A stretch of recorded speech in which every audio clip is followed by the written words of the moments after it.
시간이 화살이란 제목으로 한번 또 호킹이 쓴 책 제목이 시간이 화살인데 일부의 내용은 뭐 비슷한 같은 것도 있을 테지만 호킹이 설명한 것과는 좀 달리 이 강의 목적은 좀 다릅니다.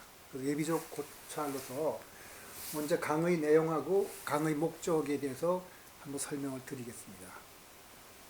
그래서 강의 내용은 이 강의를 마련한 배경은 불교에서는 인간이 보는 것은 인간이 마음이 조작해낸 것이라는 말들 합니다. 예를 들면서 유의를 조작하니 행위라고 한다는 말은 인간이 의도한 것에 의해서 우리가 보는 세계를 조작한다는 거죠. 그래서 불교의 특히 중도는 인간이 형식 논리를 이해하기 어렵습니다. 예를 들어서 우리가 생각할 때는 존재하느냐 존재하지 않느냐, 죽으면 끝이다, 아니면 영원히 뭐 사는 거다 이렇게 생각하는데 불교는 그 둘 다 틀렸다거든요. 그걸 갖다가 불교에서는 변직견이라고 합니다. 죽으면 삶이 끝나는 것도 아니지만 그렇게 해서 죽는 것으로서 완전히 끝나는 것도 아니다. 그러니까 그러면 그게 뭐냐? 그게 무아윤회라고 우리가 이제 말씀드리겠는데 그게 어렵습니다. 그래서 근데 양자역학에서 미시세계 현상을 우리가 살펴보면 사람들이 불교 교류와 조화를 이루는 것 같다고 생각하는 사람들이 많이 있습니다. 그러니까 양자역학을 보면은 스위치가 꺼져 있기도 하고 켜져 있기도 하는 현상이 있습니다. 우리의 그 단순 논리로서는 이해할 수 없는 그런 일들이. 근데 양자역학은 워낙 미시세계니까 미시세계에서 일어난 일만 갖고 우리 거시세계에 일어난 일까지 다 설명하려고 그러면은 문제가 있지 않냐 이렇게 말하는 사람도 있어요. 그러면 거시세계에서도 확실히 우리가 분명하다고 생각하는 것이 따지고 보면 기반이 흔들리는 것이 없을 건가 하는 생각을 해보겠습니다. 근데 많은 법칙이 있는데 그 모든 법칙들은 인간의 지혜가 늘어나거나 과학이 발달하게 되면 다른 걸 대체될 수가 있어요. 예를 들어서 뉴턴 역학은 아인슈타인 일반 상대성 이론으로 대체되거든요. 그러면 아인슈타인 일반 상대성 이론이 더 설명을 잘합니다. 근데 그런 거 말고 도무지 대체될 것 같지 않은 그런 법칙이 없을까 하고 한번 생각해 보죠. 근데 설명드리겠습니다만은 그게 바로 엔트로피와 시간의 화살입니다. 엔트로피가 증가하는 것과 시간이 과거, 현재, 미래로 지나가는 것은 이건 무슨 다른 법칙으로 바뀔 것 같지가 않지요. 그 다음에 세상과 인간의 마음 작용, 인간의 마음이 작용함으로써 불교 유식인데 이 세상을 만들어냈다는 것이 어느 정도 믿을 만한가. 그렇다면 이제 불교 유식을 많이 받아들인다 하게 되면 우리 마음은 우리는 몰라서 그렇지 우리는 모르고 근데 가운데 작용하는 어마어마한 어떤 뭔가 있어. 그걸 우리가 불교에서 아리아식이라는데 그 아리아식 속에는 온갖 그게 다 그 저장이 되어 있는데 그 아리아식 중에 일부가 발현될 때 인간이 어떤 능력을 발휘하는 건지, 그래서 인간의 능력을 다 설명을 드릴 수는 없고 기억력을 중심으로 한번 살펴보려고 합니다. 근데 지난번에 제가 말씀드렸죠. 여러분들 그 앉아 계신 여러분들의 머리나 강의를 설명하는 제 머리나 아인슈타인 머리나 사실은 근본적으로 차이가 있는 거 아니다. 왜냐면 아인슈타인의 일반 상대성 이론을 또 특수 상대성 이론을 우리가 설명해 들어보면 아 그거구나 하고 금방 알아듣잖아요. 그 말은 머리가 같이 작용한다는 거거든요. 근데 우리는 왜 아인슈타인과 같은 업적이 나오지 않느냐. 그거야 당연한 게 아인슈타인은 그쪽이 재밌어서 그런 거고 김연아는 스케이트를 잘했으니까 김연아 스케이트 잘 타잖아요. 아인슈타인 스케이트 김연아만큼 못 하거든요. 그런 비슷한 거예요. 우리는 우리가 흥미있는 쪽을 했으니까 그쪽은 분명히 우리가 잘할 겁니다. 그래서 강의 목적은 결국 인간과 세상의 이해로서 물리법칙은 얼마나 확실한 바탕에서 성립하는가, 물리법칙에 인간의 마음이 작용할 여지가 없는가. 아까 말씀드린 대로 물리법칙 중에 다른 건 일반 상승 이론도 다른 걸 바뀔 가능성이 있어요.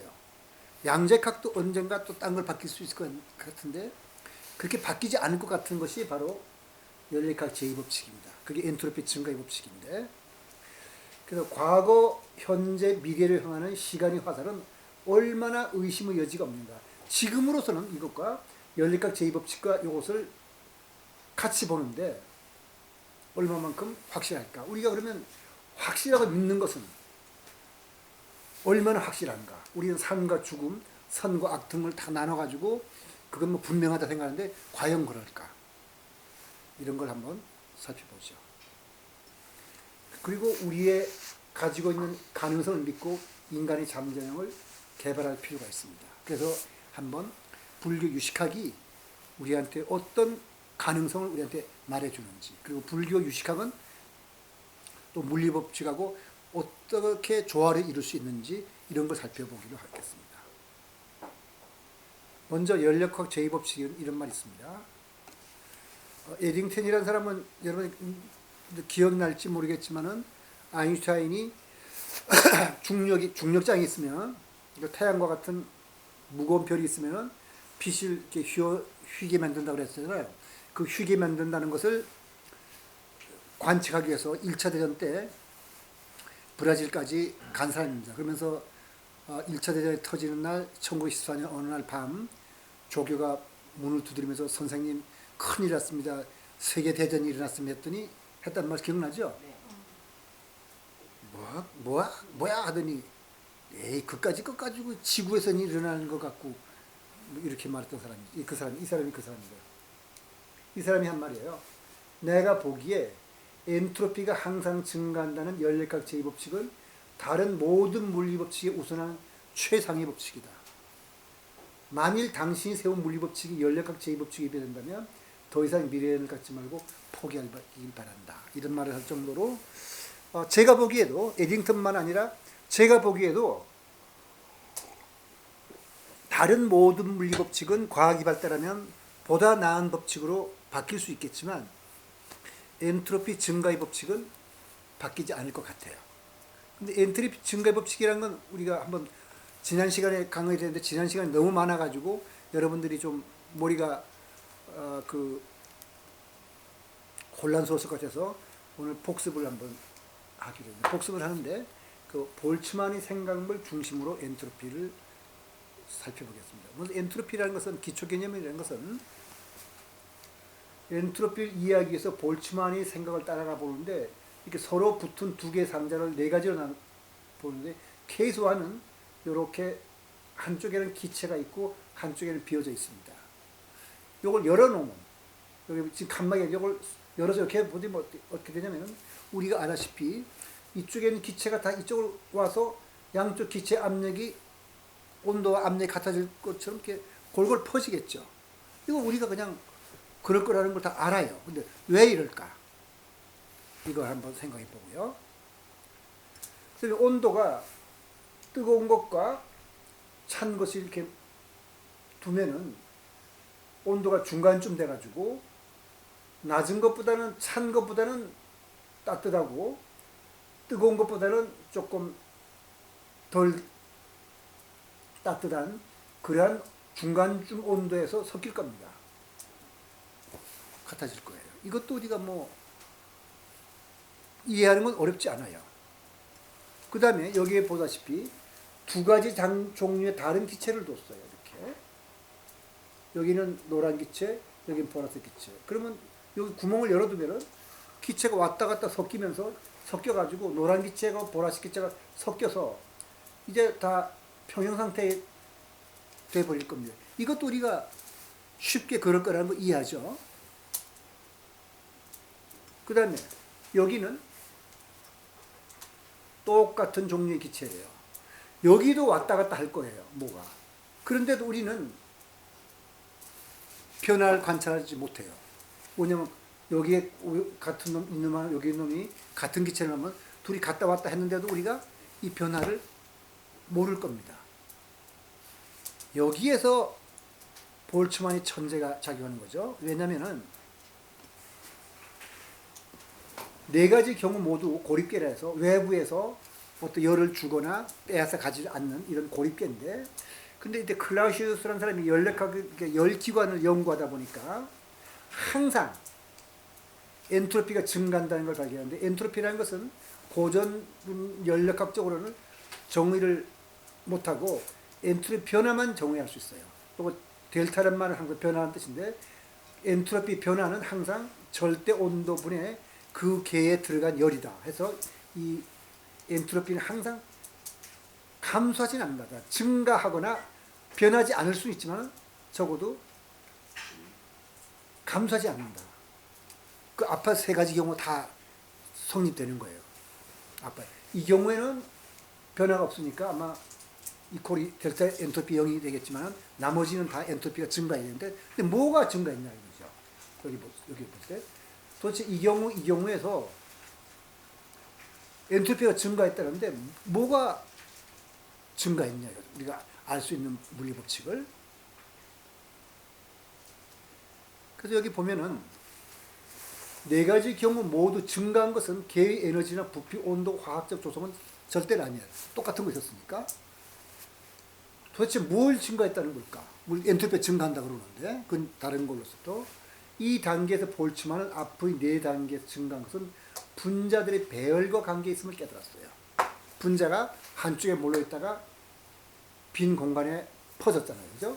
그 두 종류의 분자들을 한 그릇에 넣는다면 분자들이 스스로 분리되어 한 그릇에는 한 종류의 분자들, 다른 쪽에는 다른 종류의 분자들이 모이는 일은 일어나지 않을 거예요. 아, 그거는 결국은 사물의 변화는 일어날 확률이 높은 쪽으로 진행할 것이다. 바로 그것이 엔트로피 증가다 하고 볼츠만이 깨달았습니다. 그러니까 엔트로피 증가라는 것은 항상 사물의 변화가 그것이 일어날 확률이 높은 쪽으로 진행합니다. 그럼 엔트로피는 어떻게 결정해야 될까? 이걸 이제 또 딴 문제예요. 그래서 이제 머리를 쓰다가 볼츠만이 엔트로피는 이렇게 생각했습니다. 엔트로피는 거시 상태를 변화시키지 않고 분자들을 배열할 수 있는 방식의 수와 갈려 있음에 틀림없다. 이것이 볼츠만의 전 혁명적인 생각이에요. 다시 말해서 이 방 안의 온도와 공기가 이대로 항상 똑같을 거예요. 여기 온도 일정 유지되면은. 그런데 저쪽에는 공기가 이쪽으로 왔고 이쪽에 공기가 저쪽으로 간 것은 우리 눈에 안 보여요. 바로 그것이 바로 엔트로피와 관계 있을 거라고 볼츠만이 생각한 겁니다. 그래서 볼츠만은 뭘 하냐면 무지척도라고 그랬어요. 그래서 S 이퀄 K 로고 답을 해가지고 이 볼츠만의 묘비예요. 볼츠만의 묘비에 볼츠만을 상을 조각해도 거기다가 물리 공식을 다 써뒀어요. 다시 말해서 저쪽에 있는 공기가 저 공기를 바뀌는 거는 우리가 눈에 안 보이잖아요. 그래서 볼츠만이 생각을 이렇게 썼어요. 엔트로피는 로그 W에다가 K라는 말을 붙였는데 이것은 그냥 볼츠만 상수의 어떤 그 숫자를 곱한 거고, 이거는 계의 알려진 성질을 변화시키지 않는 분자들의 배열 방식. 무슨 말이냐면은 여기에 온도와 압력은 변화시키지 않으면서도 분자들은 이렇게 위치가 바뀔 수 있잖아요. 그 배열 방식. 그래서 여러분들이 얼른 머리에 안 들어올 거니까 계의 알려진 성질은 온도, 압력, 부피예요. 요거는 바뀌지 않고 똑같은데도 불구하고 분자들의 미시상태, 요쪽 공기, 요쪽 공기 바뀌더라도 온도, 압력 안 바뀌겠죠. 요 바뀌는 배열수는 얼마든지 다를 수 있다. 그래서 여러분들의 경우에 윷놀이라 치면은 윷놀이는 이게 네 가지가 막대기 네 가지 돼서 이렇게 돼 있으면 개죠. 개가 되는 방식은 뭐죠? 요건 거시 상태예요. 요것도 개죠. 이렇게 해도 개잖아요. 이렇게 뒤집어져도 개지만은 이렇게 뒤집어져도 개죠. 이렇게 뒤집어져도 개죠. 이렇게 해도 개죠. 또 이렇게 해도 개죠.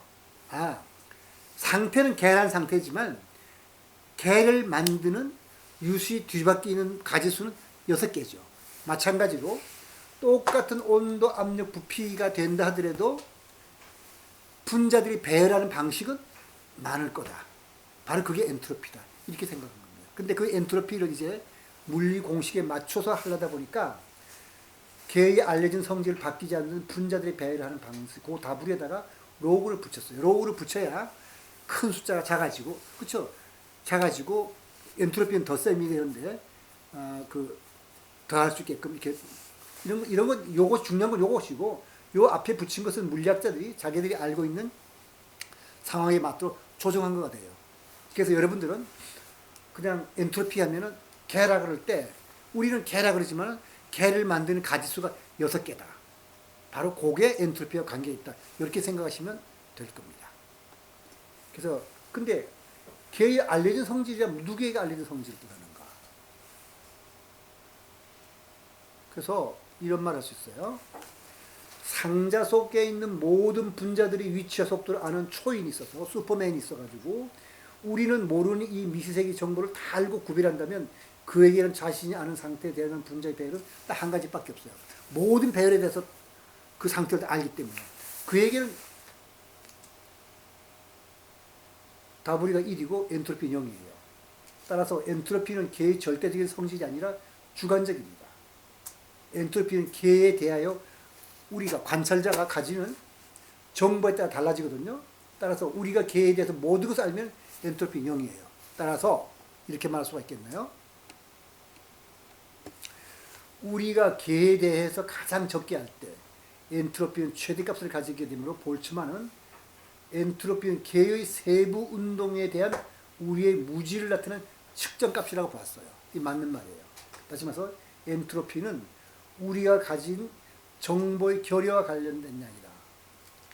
다시 말하면 엔트로피는 우리에게 보이지 않는 물리계에 저장된 정보입니다. 정보인데 우리는 몰라요.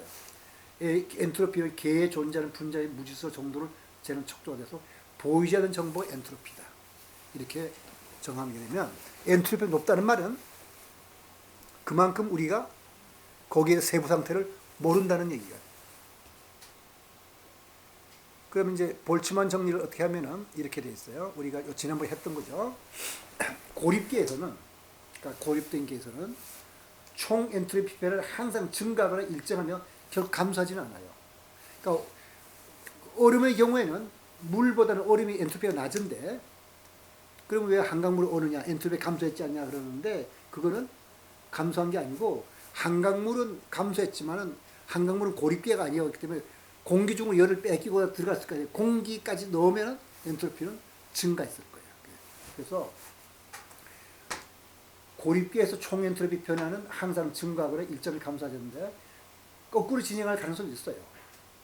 그러나 다시 말해서 이 방의 공기가 골고루 퍼지지 않고 요 반 잘라갖고 요 안으로 다 들어올 확률은 있어요. 왜냐면 공기 하나 입장에서 볼 때는 저쪽에 갈 확률이 2분의 1, 여기에 갈 2분의 1이잖아요. 모든 공기마다 요쪽으로 다 와버리면 저기 김선아 씨랑 오정 선생님 숨을 못 쉬겠네요. 그런 확률은 있죠. 왜냐면 2분의 1하고 공기 개수의 숫자만큼 그걸 뭐라 그러죠? 승수라고 그러나요? 여기 아보가드로 보니까 2분이 여기 방 안의 공기 개수는 되게 10의 23승계거든요. 그 2분의 1에 10의 23승만큼 해버리면 여기에 다 몰려들 확률은 너무 작아요. 계산해보면 이렇게 됐어요.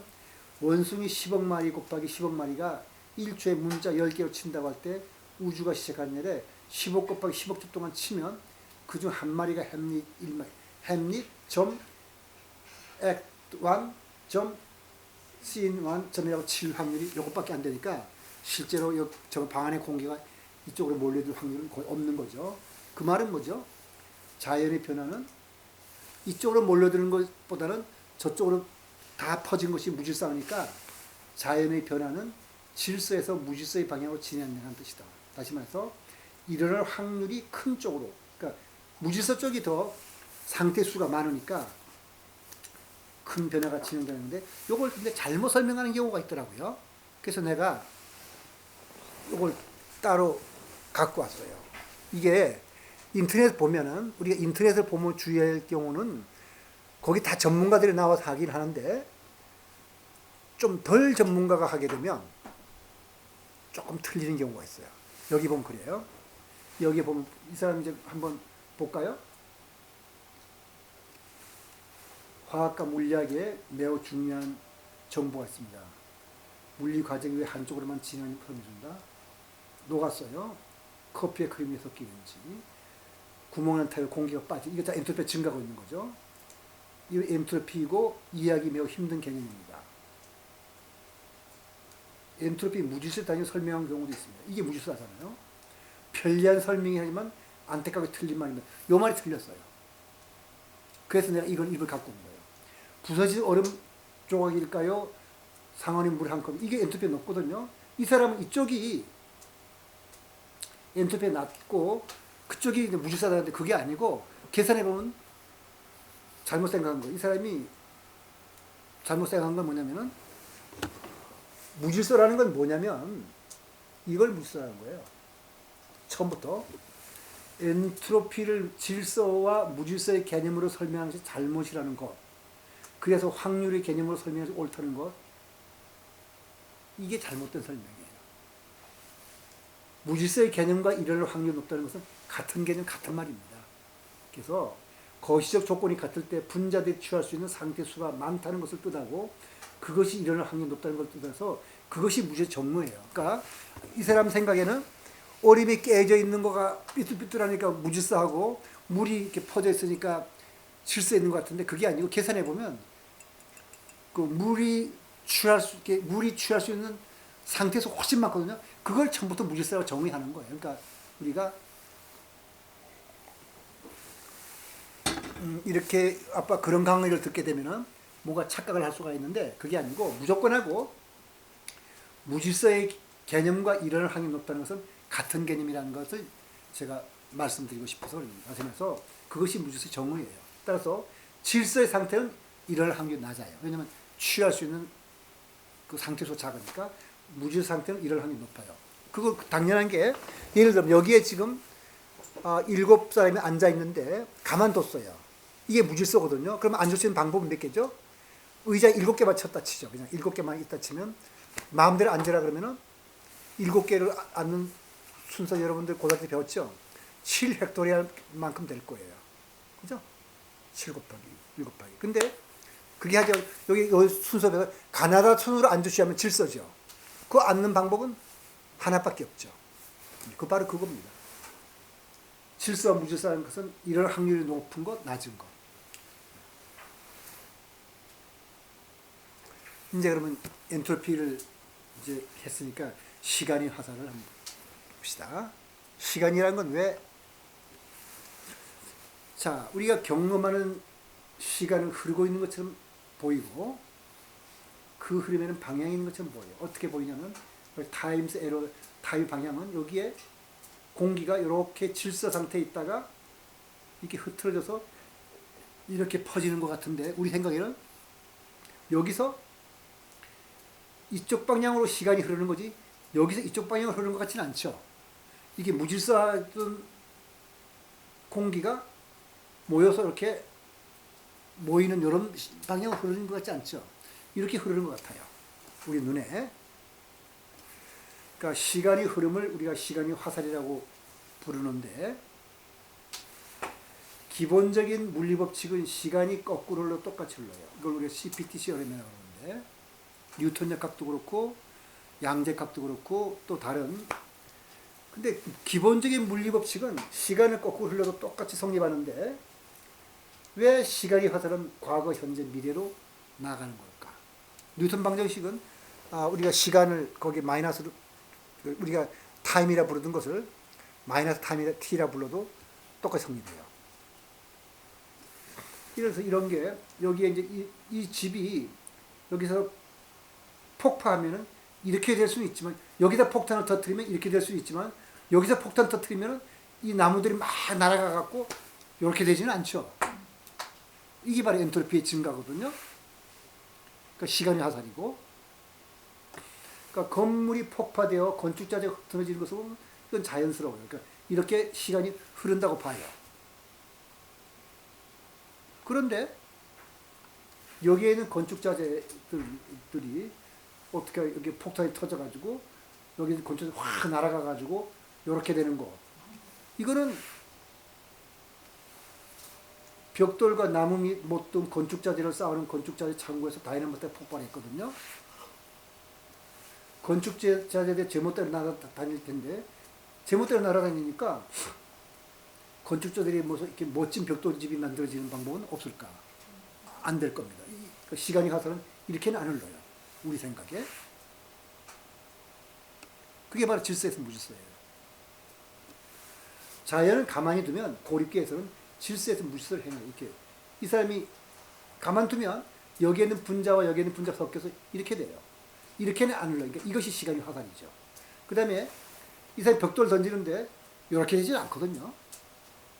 이렇게 되지.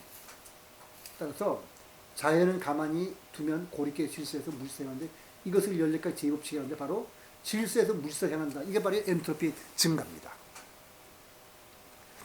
연력까지 제2법칙으로서 엔트로피 증가의 법칙이라고 하는데 그러면 시간의 화살과 화살의 방향과 엔트로피를 한번 비교해 보면은 시간이 과거, 현재, 미래로 진행한 이유에 대해서 다음과 같이 생각을 할 수 있습니다. 다시 말해서 엔트로피 증가의 법칙이라는 것은 고립계에서는 질서에서 서자가 빠졌네요. 무질서로 진행하는 것이다. 따라서 엔트로피가 증가하는 방향이 시간의 방향이라고 우리가 생각할 수 있고 그렇게 설명을 많이 합니다. 또 하나는 이런 것도 있어요. 심리학적 인신론적 시간의 화살. 과거는 기억하지만 미래를 기억하지 못한다. 왜 그럴까? 이게 답이 간단할 것 같지만 시간의 방향성에 대칙성이 있다면 과거는 기억하지만 미래를 기억하지 못하는 것이 단순한 것이 아니에요. 시간의 대칭성이 있다면 미래도 기억해야 될 겁니다. 그렇지 않거든요. 이것이 이제 심리학적이라면 미시세계의 물리법칙에는 시간의 방향의 대칭성이 있으니까 호킹은 어떻게 생각했냐면 우리 두뇌를 컴퓨터에 비해서 두뇌는 너무 복잡하니까 이거 직접 이해할 수는 없고 컴퓨터에 비한다면 용량이 유한한 컴퓨터가 새로운 것을 기억할 때는 항상 열이 발생해요. 그러니까 엔트로피가 증가하게 돼요. 따라서 호킹 생각에는 시간의 방향에 대한 우리의 주관적인 감각, 즉 심지어의 시간 화살은 연력학적 시간의 화살에 의해 우리 두뇌 속에서 결정되는 엔트로피 증가하니까 뭘 새로운 걸 기억하려면 따라서 컴퓨터와 마찬가지로 우리는 엔트로피가 늘어나는 순서대로 사물을 기억해야 된다. 따라서 우리는 무질서가 늘어나는 방향으로 시간을 측정하기 때문에 무질서는 시간과 함께 늘어나는 것이다. 이렇게 설명할 수 있어요. 근데 물어본다면 요즘 심리적인 시간이거든요. 아니, 시간의 화살이거든요. 왜 시간의 화살이 엔트로피 증가와 같은 방향과 같아야 되는가? 그것은 우주론적 시간의 화살과 관계가 있을 거다. 해서 우주론적 시간은 어떤 거냐면 그는 우주가 진행되어 온 대로예요. 그러니까 시간에 따라서. 근데 우주가 하필이면은 우주 초기에는 별이나 은하 같은 구조가 없어가지고 엔트로피가 아주 낮았어요. 그래서 우주의 팽창에 따라서 우주에 복잡한 구조물이 생기면서 엔트로피가 증가했으니까 우주론적으로 볼 때는 시간의 흐름에 따라서 엔트로피가 점점 증가하는 것으로 진행해 왔다는 거거든요. 그래서 시간의 화살과 엔트로피 증가는 같이 볼 수 있는 것 아닌가. 그렇다면 만약 우주가 팽창을 멈추고 수축을 하면은 엔트로피는 감소할까. 연력학적 시간의 화살이 방향을 바꿔서 무질서가 시간에 따라 줄어들까. 왜냐하면 저기 거꾸로 된다면은 엔트로피가 우주가 이렇게 진행해 왔으니까 시간을 거꾸로 흘러면 엔트로피가 높은 상태에서 낮은 상태로 가야 될 거 아니에요. 그게 또 그렇게 간단하지 않아요. 시간에 대해서 한 문제점이라는 건 뭐냐면 원래 물리법칙에 미시세계의 물리법칙은 시간의 방향에 따라서 대칭입니다. 과거, 현재, 미래로 진행하든 미래, 현재, 과거로 진행하든 상관없어요. 이거는 아주 기본적인 법칙이에요. 모든 물리법칙이 맞다면. 그러면 개의 상태가 변화가 일어날 확률이 큰 쪽으로 진행한다면 시간을 돌려놔도 개의 상태의 시간 일어날 확률이 큰 쪽으로 진행이 될 거 아니에요. 왜냐면 저기 볼츠만식으로 말한다면 모든 것을 항상 그 일어날 확률이 큰 쪽으로 진행한다 했으니까. 그런데 실제로 시계의 방향을 돌려놓으면 어떻게 되냐면 엔트로피 감소한 쪽으로 가잖아요. 그래서 이것은 볼츠만이 그 엔트로피 증가를 말하는 논문을 우리가 H-시어렘이라고 하는데 그 H-시어렘이 발표됐을 때부터 지적됐어요. 그래서 로슈미트라는 사람이 엔트로피의 친구예요.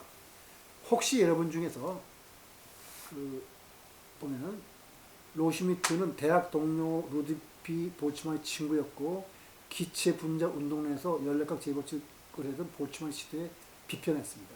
왜냐하면 물리법칙은 시간의 대칭이니까. 왜냐하면 그 당시에 뉴턴 역학밖에 없었는데 뉴턴 역학은 시간을 거꾸로 돌리더라도 똑같이 성립해요. 그렇다면 시간의 대칭적인 물리법칙으로 비가역적인 과정을 설명할 수 없다. 그러니까 한쪽 방향으로만 간다는 걸 설명할 수 없다. 다시면서 질서에서 물질서로 간다는 거.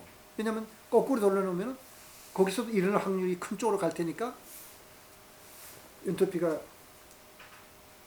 이제 원조의 속도를 반대로 하면 엔트로피가 줄어들게 되는 거니까 이거 잘못된 것이다 하고 현대에 와서는 데이비드 엘버트라는 사람이 말했습니다. 시간이 화살은 엔트로피 증가로 환원됐다고 믿는다. 지금 세계적으로 뛰어난 학자들도 다 여기 고등학교 때는 엔트로피 증가의 법칙을 설명하지 않겠지만 대학교라면 대한민국에 있는 모든 대학교에서 강의는 그렇게 강의해요. 공대 물리과. 그리고 세계적인 뛰어난 학자도 그렇게 하는데 사실은 잘못됐다는 거죠.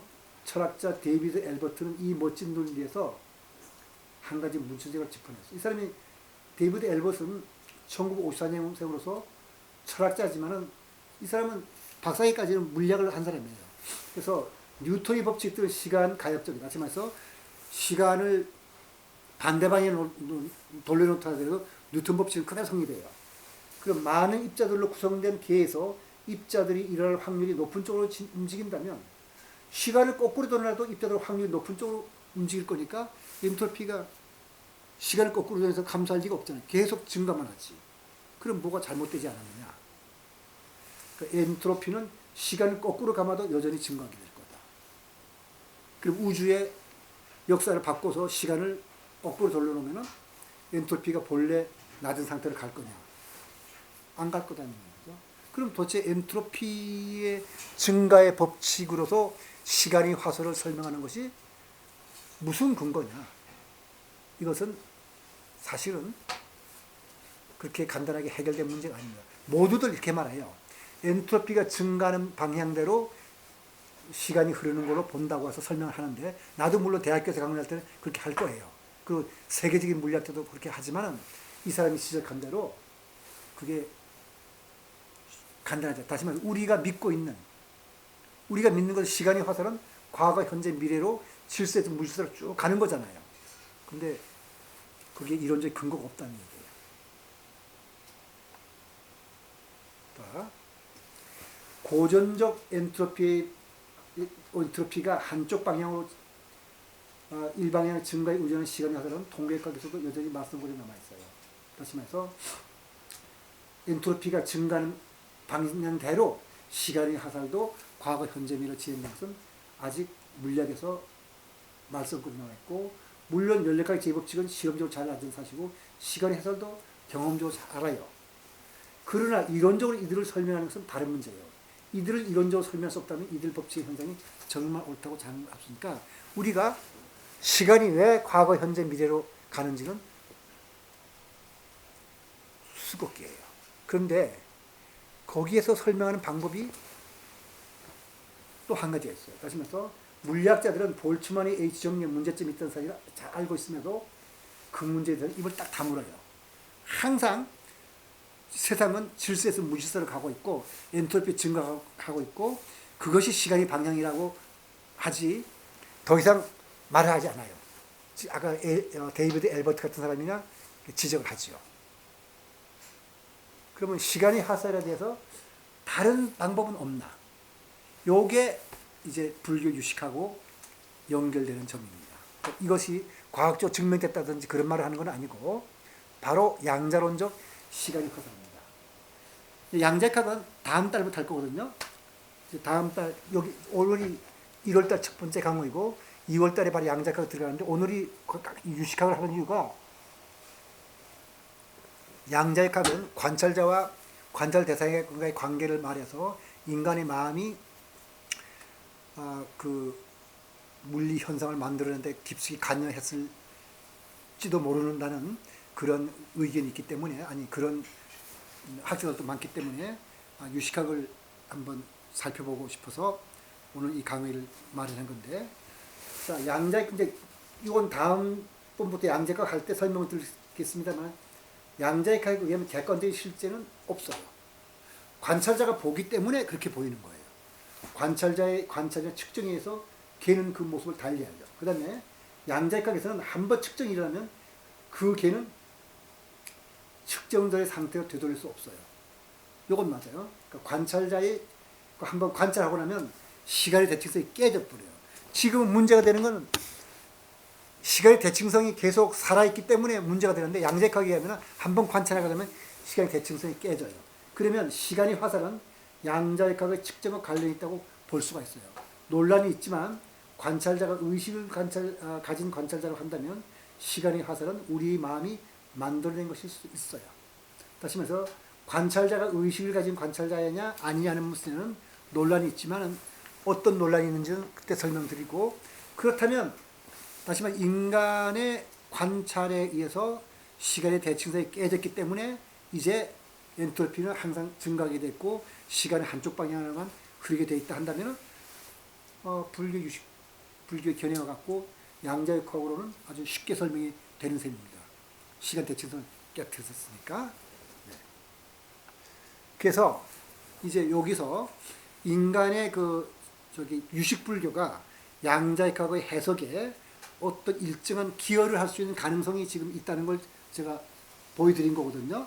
왜냐하면 시간의 대칭성을 깬다는 거. 그거는 이제 우리가 양자역학 하면서 할 테고. 그럼 인간의 능력은 도대체 어디까지인가? 삶과 기억을 중심으로 한번 살펴볼 텐데 왜 이런 걸 공부할 필요 있나? 인간의 마음은 바로 정보 저장소이고 삶은 매 순간을 제외하는 기억입니다.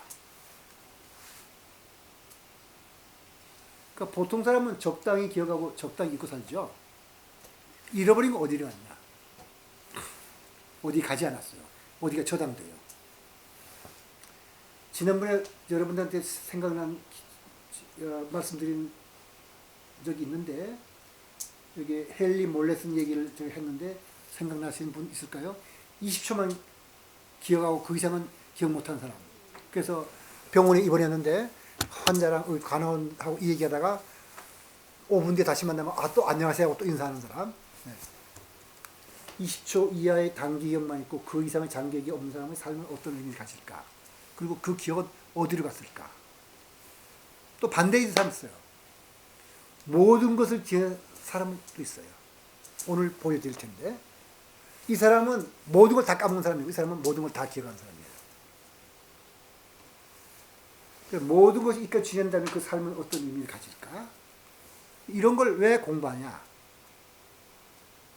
조금 이따 설명을 드리게요. 먼저 나라는 이게 오제가 없는 남자에서 헨리 몰레슨의 기억이거든요.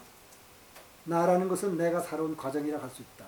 살아온 과정에 대한 기억이 없으면 무엇을 가르쳐 나아갈 것인가. 반대로 모든 것을 기억한다면 그는 참날 사자입니다. 이 사람은 모든 것을 기억하는 남자입니다. 둘이 대조적이죠. 부처님은 분명히 전생을 기억한다고 했거든요. 그렇다면 부처님은 모든 것을 기억하는 사람일까? 물론 기억하는 사람이어야 되죠. 모든 것을 기억하는 남자. 이게 심리학자예요. 이 심리학자 알렉산더 로마노비치 루리아라는 심리학자가 자기 연구실에서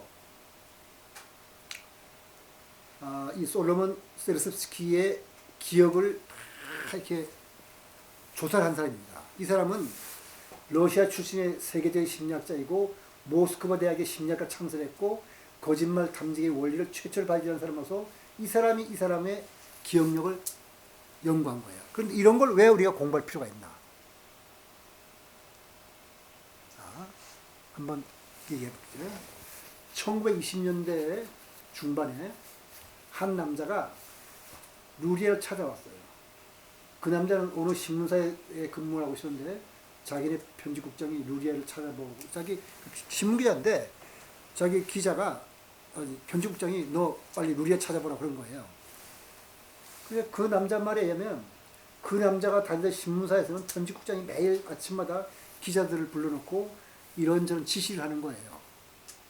근데 다른 기자들은 지시가 너무 세부적이고 꼼꼼해서 너무 많아요. 그래서 그러니까 너무 많을 거 아니에요. 그래서 다 일일이 깨알같이 적어요.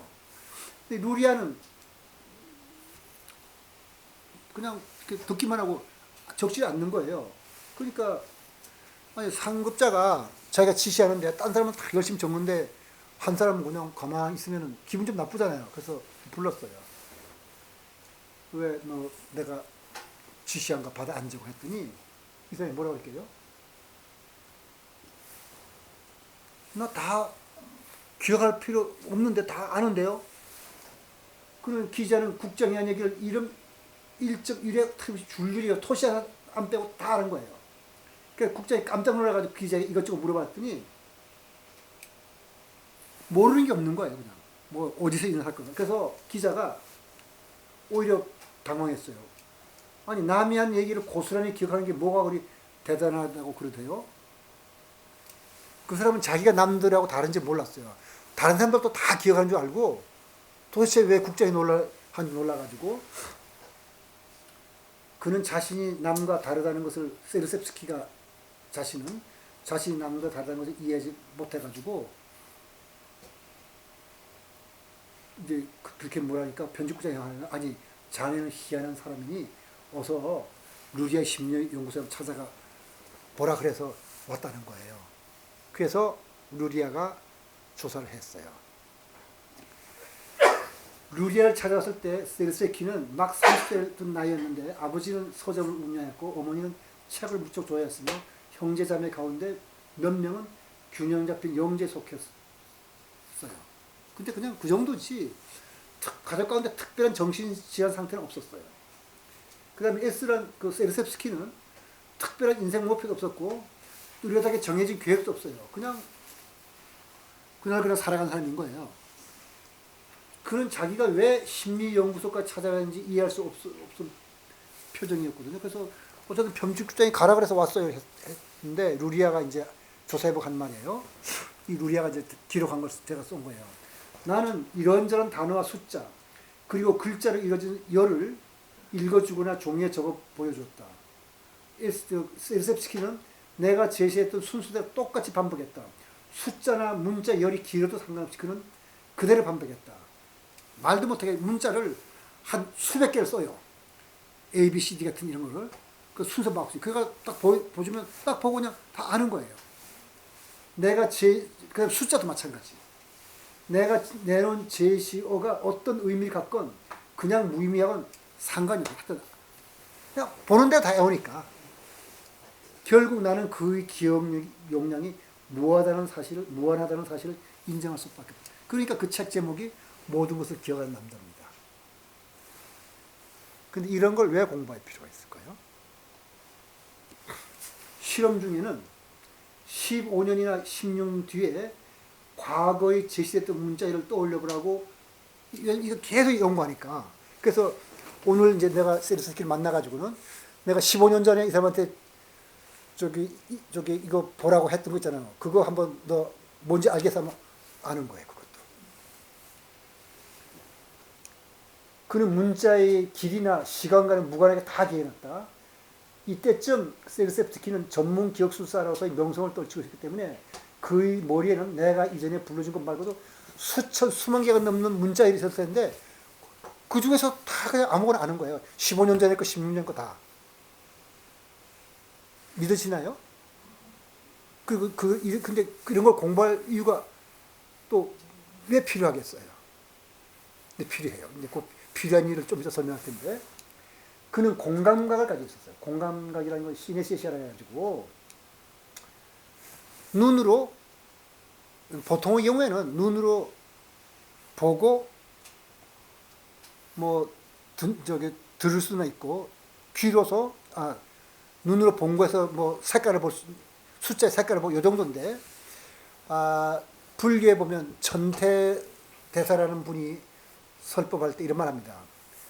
우리가 안이비설 스님이 하면은 눈은 보는 거, 안은 보는 거, 귀는 듣는 거잖아요. 근데 그 사람이 하는 얘기를 눈으로 보고 듣고 냄새 맡고 그 다음에 맛도 보고 촉감도 느끼고 귀로 보고 듣고 향기도 맡고 냄새도 맡고 맛도 보고 촉감 그게 바로 공감각이에요. 그가 듣는 소리가 곧 바로 특정한 빛과 색의 체험을 연출할 뿐만 아니라 특정한 맛과 촉감까지 함수였어요. 이 사람 보면은 거기서 맛을 느끼는 거예요.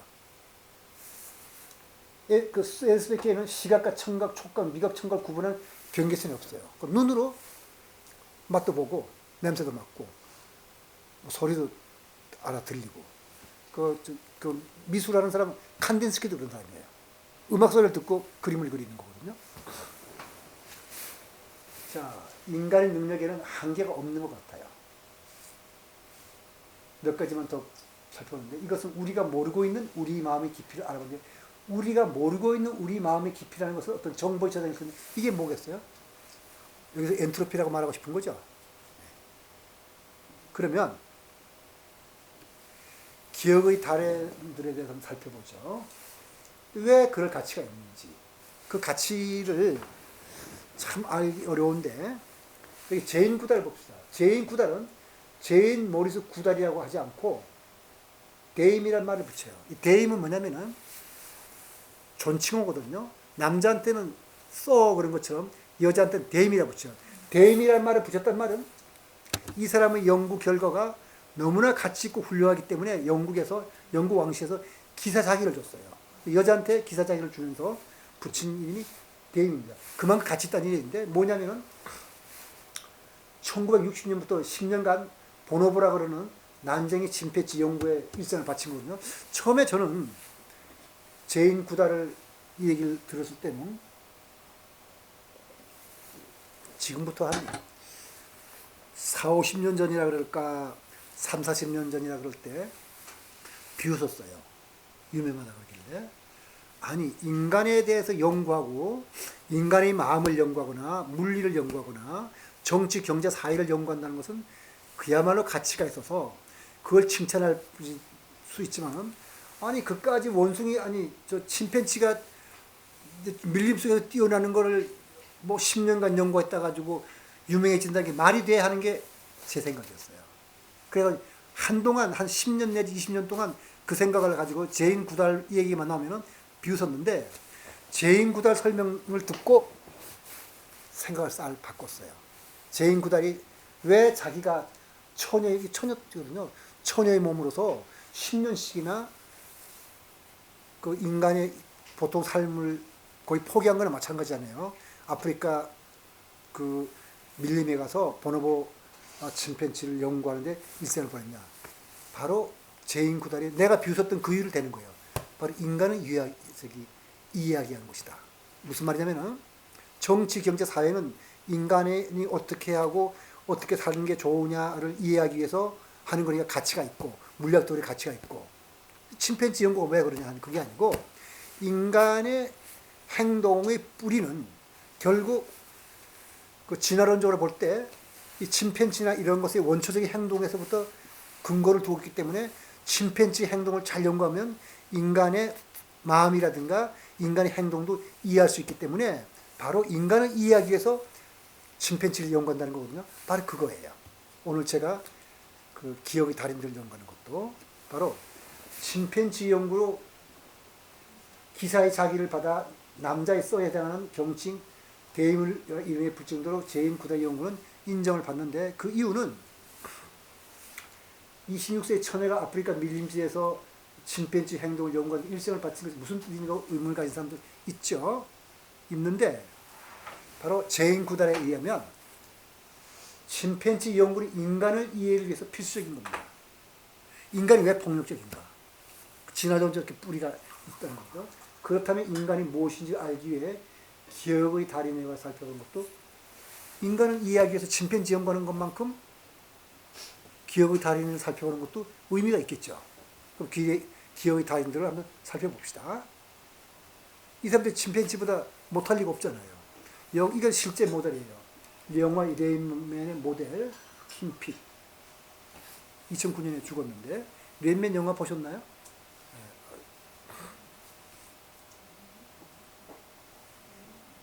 그 지능지수는 지적장애나 경계선 지능과 동력, 지적장애나 마찬가지예요. IQ는 65에서 75밖에 안 돼요. 지식지수는 184. 그런데 지금 우편번호 보면 요만한 거 말하는 게 아니고, 옛날 미국 우편번호는 이만큼 두껍거든요. 그걸 통째로 외우는데 2시간 동안 이렇게 해보고 외우고, 과거의 특정한 날짜를 지목하면 무슨 요일인지, 오늘이 그날로부터 며칠인지를 그냥 말하자면 알아맞히고, 컴퓨터로 50초가 걸릴 계산은 6초 만에 하고 그랬어요. 이런 능력은 도대체 우리한테 뭘 말하는 건지. 그 다음에 1만 권이 넘는 책 내용을 대부분 암기해버렸어요. 근데 일상생활에서는 어린아이들도 간단히 할 수 있는 사소님도 혼자서 하지 못했어요. 이게 인간이에요. 인간을 이해하려면 제인 구달처럼 침팬지 연구하는 것도 중요하지만, 이런 사람도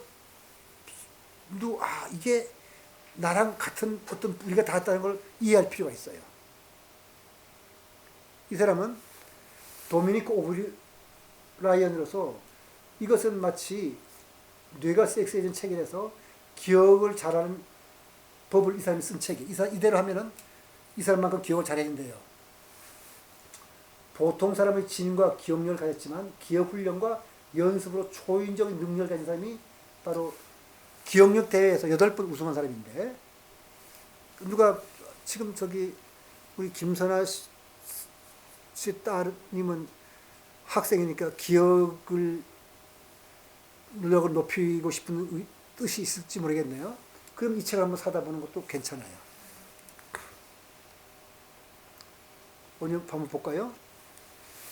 이 사람은 TVN이라는 게 있죠. 우리 CJ에 사는 TVN에서 사는 남자, 문제적 남자 74, 75화에 출연한 사람인데, 세계 기억력 대회에서 8번 우승하고 기억력 분야에서 최고 전문가로 꼽히는데, 트럼프 카드 52장을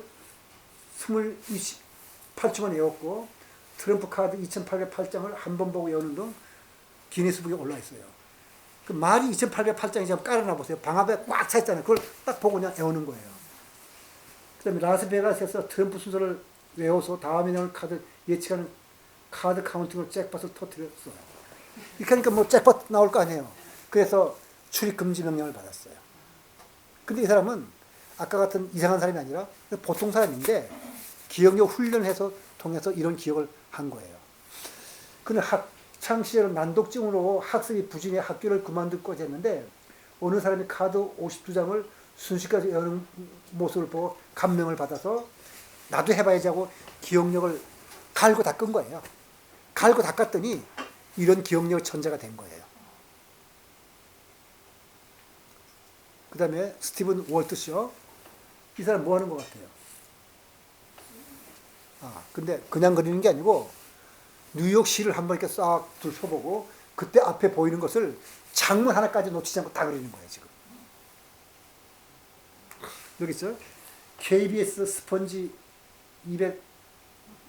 283회 소개된 인물로서 20분 동안 헬리콥터를 타고 뉴욕 상공을 한 바퀴 돌고 나서 360도 파노라마 도화지에 자신이 본 모든 건물들과 지형들을 정확하게 그것도 원근법을 똑같이 해서 그려냈어요.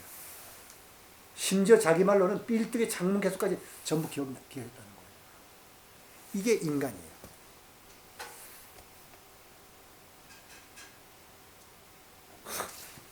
이 다음에 영국 경찰관인데요. 지금 현재 지금 경찰 근무 중이에요. 이 사람은 인간 카메라라고 불리며 검거함의 칭호를 가질 수 만할 거예요. 그죠? 한 번 수배 전단지에서 본 범인 얼굴은 절대로 잊지 않으니까 행인들 지켜보다가 1년 전에 본 남자 속에 범인의 뺨의 오른쪽이나 사마귀를 보고 딱 그 범인을 잡아낼 정도라서 5년 동안에 1000명 이상의 범인을 잡아서 지금 상 받는 장면.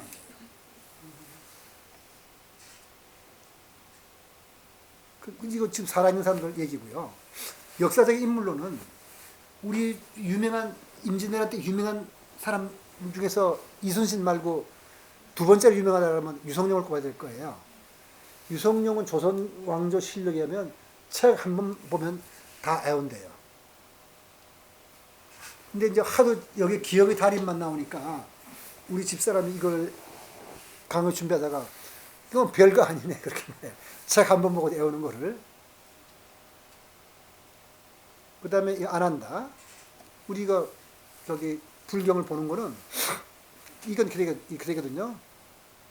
오늘 저기 예불 할 때 그 10대 제자 16성, 500성 독수성 할 때 그 10대 제자 중에 한 명이 안 한다인데 다문제일 부처님이 말씀하신 건 토시 하나 틀리지 않고 모조리 기억해서 동료 제자들과 신도들에게 전달했답니다. 그래서 부처님이 열반하신 다음에 마하가섭이 칠력굴에서 결집을 할 때 아란만 들어갈 수 있었어요.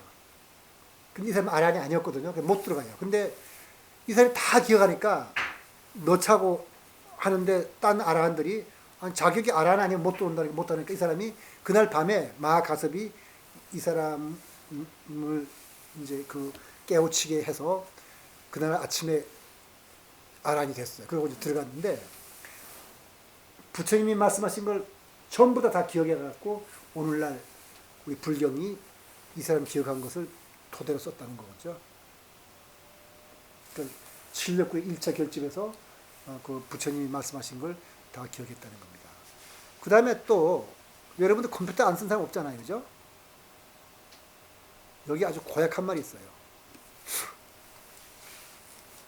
이 사람은 별명이 악마의 드네를 가진 사람이라는 평을 듣는 과학자입니다. 누구냐면 이 사람이 바로 컴퓨터를 발명한 사람입니다. 지금 우리 컴퓨터가 노이만식 컴퓨터라고 그러거든요.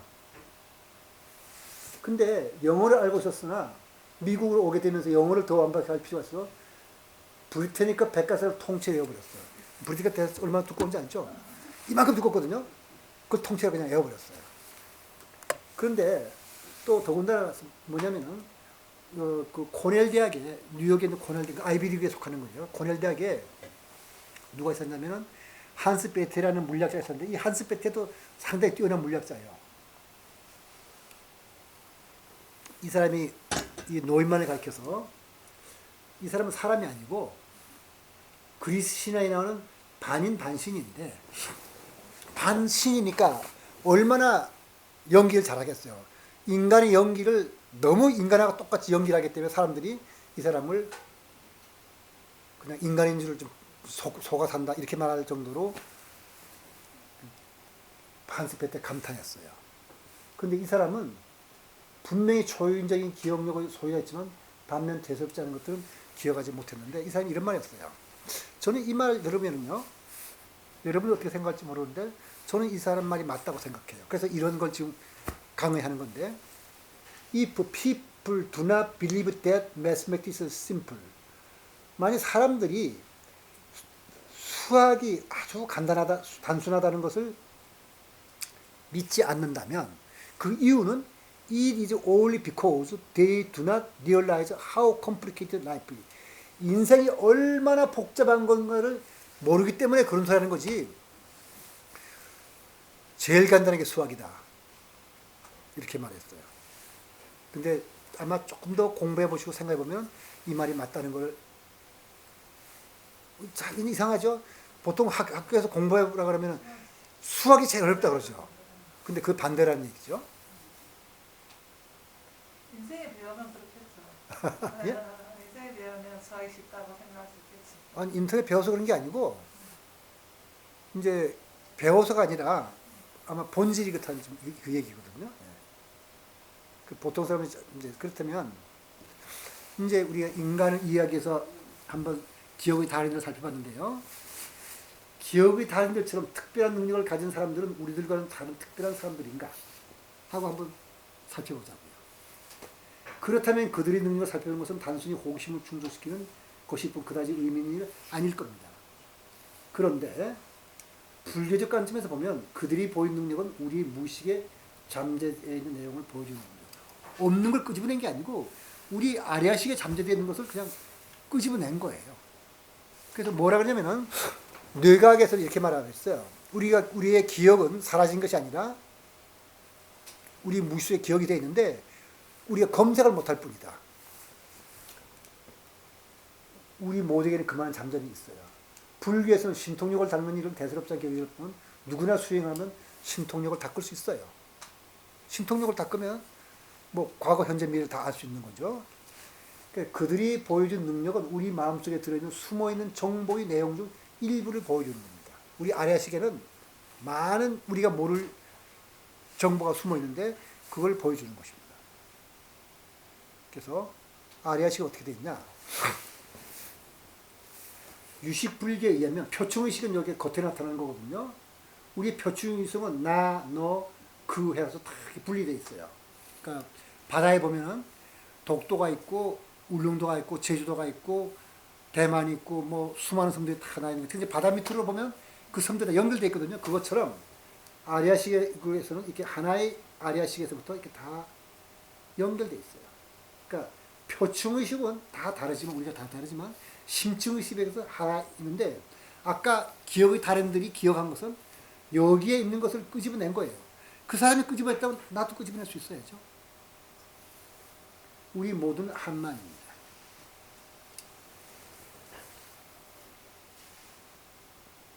그러면 불교의 유식불교에 의하면은 인식 대상과 인식 관찰자 모두 아래식에 나온 것이다. 그러니까 이건 불교적인 관점이에요. 그러니까 양재학에서도 그렇게 보는 사람도 있어요. 그러니까 이 세상이라는 것은 세상과 나는 사실 아리아식에서 세상과 나로 분리돼 갖고 나와서 부르지 원래 같이 하나다는 거거든요. 한 마음이다. 아리아식에는 이 세상과 인식주관에 대한 모든 정보가 다 들어있습니다. 업의 공능성에는 아리아식에 대한 정보는 한 무더기의 자료로서 가만히 있는 것이 아닙니다. 씨앗처럼 저장되어 있는 업종자의 어떤 결과를 초래해서 즉 업에 의해 정보가 처리되는 거죠. 가만히 있는 것이 아니라. 그래서 아리아식은 어떻게 되냐면 아리아식은 본래 하나인데 이것이 이렇게 조금 이렇게 요 글자가 여기서 좀 이렇게 저기 옮겨버렸네요. 저기 여기에 컴퓨터가 그러니까 이게 견분과 상분으로 나눠져 가지고 그러니까 원래는 하나인데 요놈이 견분과 상분으로 나눠져 가지고 심리 주관과 객관으로 나눠진 거예요. 이게 유식불교거든요. 그러면 보통 사람들은 적당히 기억하고 적당히 잊고 사는데 잃어버린 기억은 사라진 것일까? 아니면 어디에 저장될 것인가? 적어도 기억은 저장되는데 뇌과학에서는 두뇌의 분산 저장된다고 보고 있고 심리학에서는 무의식에 저장된다고 보고 있고 유식불교는 아래식에 저장된다고 봐요. 사라진 건 아닙니다. 그러니까 보통 사람들은 아래식에 저장된 정보가 뭔지 몰라요. 그러니까 꼭 우리가 볼 때는 엔트로피나 비슷하죠. 그러니까 아리아식의 현대적 이해를 보면은 정보의 집합인데 우리는 거기서 들은 게 모르기 때문에 모르는 정보의 집합이죠. 우리는 모르는. 그 다음에 정보를 처리를 해요. 그 업의 공동성인데 그래서 정보 집합으로서 오늘날의 개념을 보게 보면 아리아식에 저장된 정보가 바로 엔트로피입니다. 그렇지만 그 엔트로피는 가만히 있지 않고 이제 처리를 하면서 어떤 것은 이렇게 의식으로 올라오게 돼서 우리의 마음이 우리가 모르는 정보의 거대한 저장을 하는 것은 우리 잠재능이 무하다는 뜻입니다. 그래서 우리가 어떻게 개발하느냐. 그 개발이 바로 불도 수행하는 건 거죠.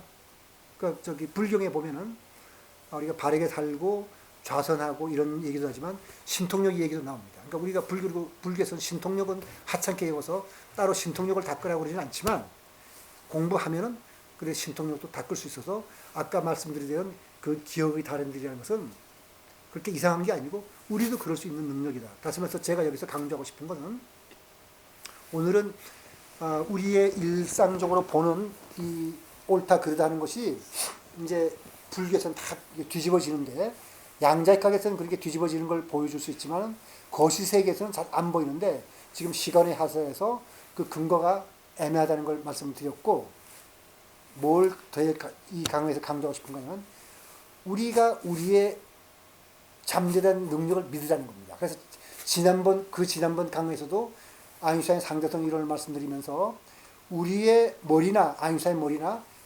기본적으로 같은 차원의 머리다.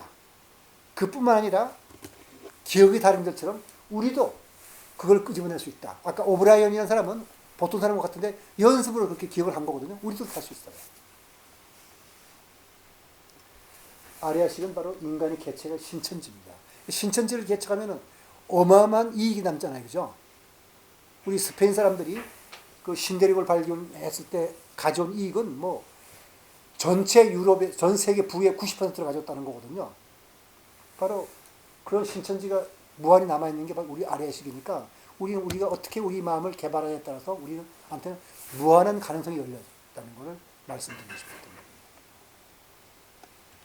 불교는 바로 이 신천지를 개척하라고 말하고 그 개척 방법까지 알려주는 종교입니다. 그 개척하는 방법이 개정의 사막을 닫는 거죠.